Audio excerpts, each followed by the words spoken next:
dari kuasa hukum keluarga Vina, Ibu Maya, dan rekan-rekannya dari kantor Hotman Paris. Kami sudah menerimanya dan mendalaminya. Tentu kami akan menindaklanjutinya terkait laporan ini.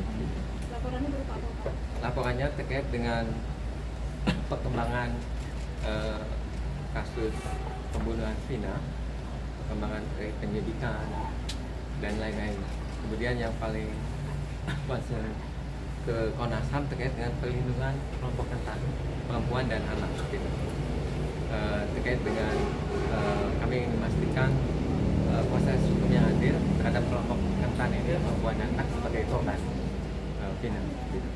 Nah, itu yang dilaporkan ke kami oleh kuasa hukum, dan juga terkait dengan kepastian terkait adanya trauma healing untuk keluarga Vina, dan juga terkait dengan kepastian adanya kompensasi dan restitusi terhadap keluarga korban. Itu aja yang bisa disampaikan oleh kami.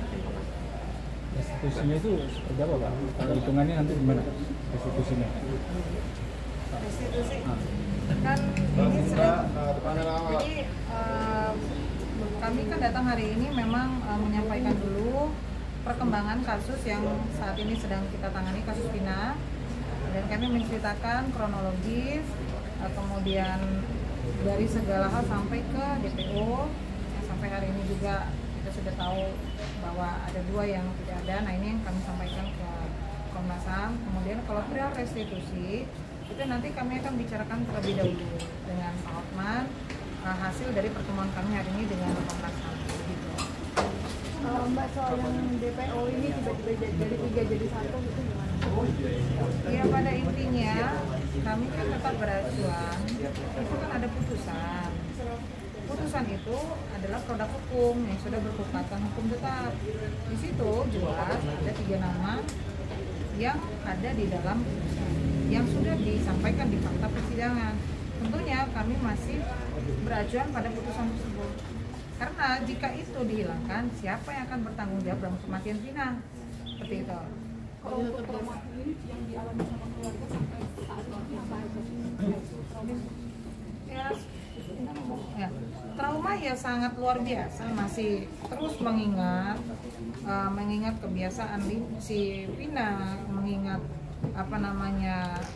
wajah Vina, kemudian mengingat luka dan penyiksaan yang dialami oleh Vina. Tentunya keluarga selalu terngiang-ngiang lah begitu. Jadi ya memang tadi saya sampaikan ke Bapak juga, ya bagaimanapun kita harus memberikan pendampingan untuk trauma healing tersebut, karena ini kan viral terus, beritanya naik terus, sehingga tentunya banyak pihak yang pro dan kontra. Tentunya mereka juga harus punya kekuatan ya, jangan sampai mereka akhirnya putus asa mendengar adanya 2 DPO yang hilang. Nah, ini yang juga akan kita kuatkan supaya nggak campur aduk lah gitu. Udah pelaku belum tertangkap, yang lain hilang lagi, DPO ini kan blunder akhirnya begitu. Terkait minta bantuan ke Presiden itu seperti apa sih, Mbak? Iya, itu kan Pak Hotman ya. Jadi Pak Hotman meminta Bapak Presiden untuk turun. Maksudnya itu turun itu coba ikut turut mengecek gitu apa yang terjadi sebenarnya begitu. Mbak Putri, terkait postingannya Bang Hotman yang tentang Linda itu gimana, Mbak? Yang tadi. Iya. Iya, memang hari ini habis ini kami mau berangkat ke Cirebon untuk mendampingi Linda diperiksa oleh Polda Jabar, tapi karena kondisi Linda anaknya sedang sakit, jadi kami yang berangkat ke Cirebon untuk mendampingi Linda begitu. Bahkan kemarin sempat Peggy itu kan ketika konferensi pers sempat menolak tuh, dia bilang dia tidak terlibat dalam hal ini dan bilang kalau polisi salah tangkap lagi. Ini mungkin ada tanggapannya? Ya, pada sebenarnya hak dia untuk berbicara, ya kan? Haknya Peggy untuk berbicara apapun itu, karena dia juga merasa dia punya hak untuk menolak.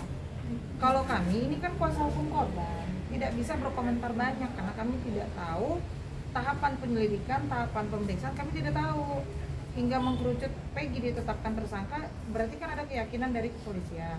Kalau kami ingin menyampaikan, kalau memang Peggy dan keluarga keberatan ditetapkan tersangka, tentu ada upaya hukum. Nah, Peggy dan kuasa hukumnya bisa melakukan upaya hukum tersebut. Intinya kami tidak mau juga ada pelaku yang bukan melakukan ditangkap. Kami juga tidak mau. Jadi ya sama-sama lah, kita sama-sama mencari kebenaran, sama-sama mencari keadilan. Apakah benar Peggy pelakunya atau bukan? Kita ikutin aja proses hukumnya lah. Kan nanti masih ada tahapan selanjutnya, masih ada tahapan kejaksaan, pemeriksaan berkas, kemudian nanti ada pembuktian di pengadilan. Jadi kita ikutin aja dulu. Jadi jangan kami nggak bisa komentar kalau Peggy benar atau tidak, ya kami nggak tahu gitu, karena kami kan korban. Mungkin untuk Bapak Ibu dari Komnas HAM, narasi terkait Peggy salah tangkap dan segala macam, mungkin apa sih sebenarnya yang harus dilakukan oleh aparat penegak hukum untuk memastikan adanya akuntabilitas dan transparansi dalam penanganan kasus ini? Ya, sebenarnya prinsip-prinsip dalam penegakan dalam proses hukum itu kan profesional ya, profesional, kemudian ada prinsip kehati-hatian, transparan dan akuntabel, dan bahwa sebenarnya kepolisian itu sudah memiliki peraturan polisi nomor 8 tahun 2009 terkait dengan hak asasi manusia yang penting sebagai satu prinsip diterapkan dalam penegakan hukum. Nah, ini juga menjadi salah satu atensi Komnas HAM. Itu yang pertama. Yang kedua, saya menyambung Pak Uli tadi bahwa salah satu atensi Komnas HAM dalam tindak lanjut kasus ini adalah bagaimana memastikan pemulihan bagi korban dan anggota keluarganya, karena kan mereka anggota keluarganya ini masih mesti melanjutkan hidup gitu ya, dan dengan viralnya kasus ini itu berdampak pada psikologi keluarga korban, sehingga ini yang juga menjadi atensi. Memang ini bukan kewenangan kepolisian, tetapi penting untuk dikoordinasikan dengan para pihak terkait ya, dinas sosial dan lain-lain, sehingga penting bagi para keluarga itu untuk mendapatkan semacam psikolog klinis untuk jadi acuan gitu seberapa trauma yang dihadapi korban karena kasus ini, dan juga tentu kami terus